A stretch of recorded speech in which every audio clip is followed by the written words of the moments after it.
You're listening to That Vegan Couples Podcast with Natasha and Luca. Episode number 91, The Eye of the Storm. Welcome to That Vegan Couples Podcast. Two people creating the lives and world they want and taking you along for the journey. And now your hosts, Natasha and Luca. Now, we often speak about veganism and animal rights because that's the focus of this podcast show. And yet, if you've been with the show for a while, you might have noticed that from time to time we also talk about life topics because, of course, there is more to life than veganism and animal rights. Yep. And we feel like by sharing some of these topics about life in general, it can help other people. Absolutely. In their lives, yeah. Because we often have very similar experiences. And so when we talk about our own experiences, it can help other people going through similar experiences deal with the situations better. Yeah, and this show is so much a reflection of us and our lives. And so it's something that we just share with our audience. So yeah, the show is very much guided by what we personally experience. That's right. Throughout life as well. Yeah, so today's episode is called The Eye of the Storm, and it was inspired by a life situation we've recently been dealing with. Yes, and as we were discussing the aftermath of our own storm, we realised that this is actually a conversation that so many other people can relate to and benefit from, because it's not what the storm is about, it's the fact that we all have storms in our lives for various reasons, and the thing we all have in common is how to deal with the storm. That's right, so keep in mind that because although we'll be giving some examples from our own life, of course you can extrapolate what we're talking about and apply it to your own life situation and your own storm, whatever that might be. So the reason for this conversation, the reason it all started between us the other week, is because I faced one of my greatest fears recently. I made a YouTube video talking about my hair, and this was a life-changing moment for me.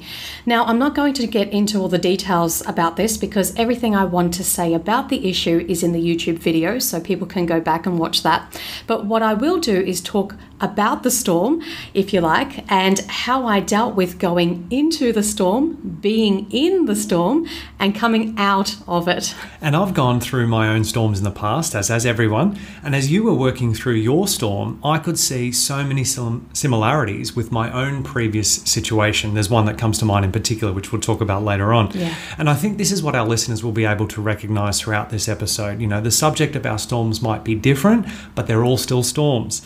And as the saying goes, change only the name, and this story is about you. Or this storm is also about you.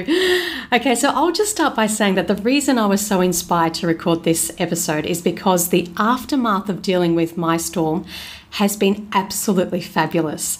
I have never felt so free and happy regarding this particular issue of my hair.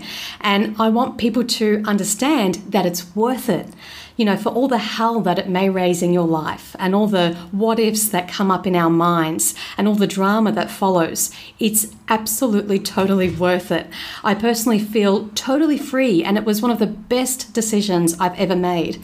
And we're going to work through that whole process in this episode. So let's start with what's at the base of our storms. You know, we think it's fear, right? Yeah. So a discussion about dealing with the storm in your life is also a discussion about facing your fears. So what do we have fears about? Well, obviously there's the common ones, death, heights, and public speaking are the three that come to mind. I think they're the top three. I think so. You know, when they do like surveys, what are you most afraid of? I think those three come up all the time. I think actually public speaking is the number one, isn't it? More people fear public speaking than death. Yeah, I think so. I think we also, a lot of us fear how we look. You know, our appearance is a concern. Yeah. For a lot of people. And particularly kind of like other people's perceptions. Yeah. So, you know, if we didn't have mirrors and we didn't have social media and society, we probably wouldn't be quite so fearful of, you know, a mole on our nose or whatever, you know what I mean? Exactly. But it's... You know, one of the best times in our lives was when we were in India, I think, was it 12 years ago, as you said? Yep. And we were living in an ashram for 3 months, and we did have a mirror in our room. But it was, I mean, it's such not a vain place. You know, when you're in an ashram, you're doing yoga, you're meditating. It's a very spiritual environment. And I remember I didn't shave my legs or armpits for 3 months. I didn't wear any makeup.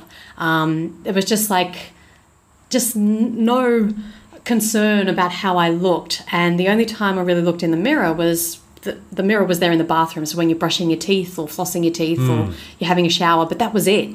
And it was such a beautiful time where you just felt like you could just be you and not have to worry about what you look like or what people think or, anything. It was just amazingly different. And then you step out of that and it's like, back to the quote unquote real world. Yeah. And all of a sudden we're more conscious of how we look and what people think. And, and the little mirror comes out of your handbag and check this and that. Yeah. And so it was a huge contrast. And that was the first time ever.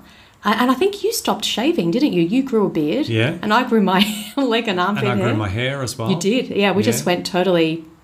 And I'd never grown my hair before in my life. Like, it had always had to be short and kind of, not military style, but like I was quite fastidious about having short hair because I felt like the bigger it got, the less it suited me. It's quite unruly. You've got really thick, curly, crazy hair. And I just let it rip, didn't I? Oh, it was awesome. I was playing with them, putting it in ponytails, and it was so much fun. You had the hair I've never had.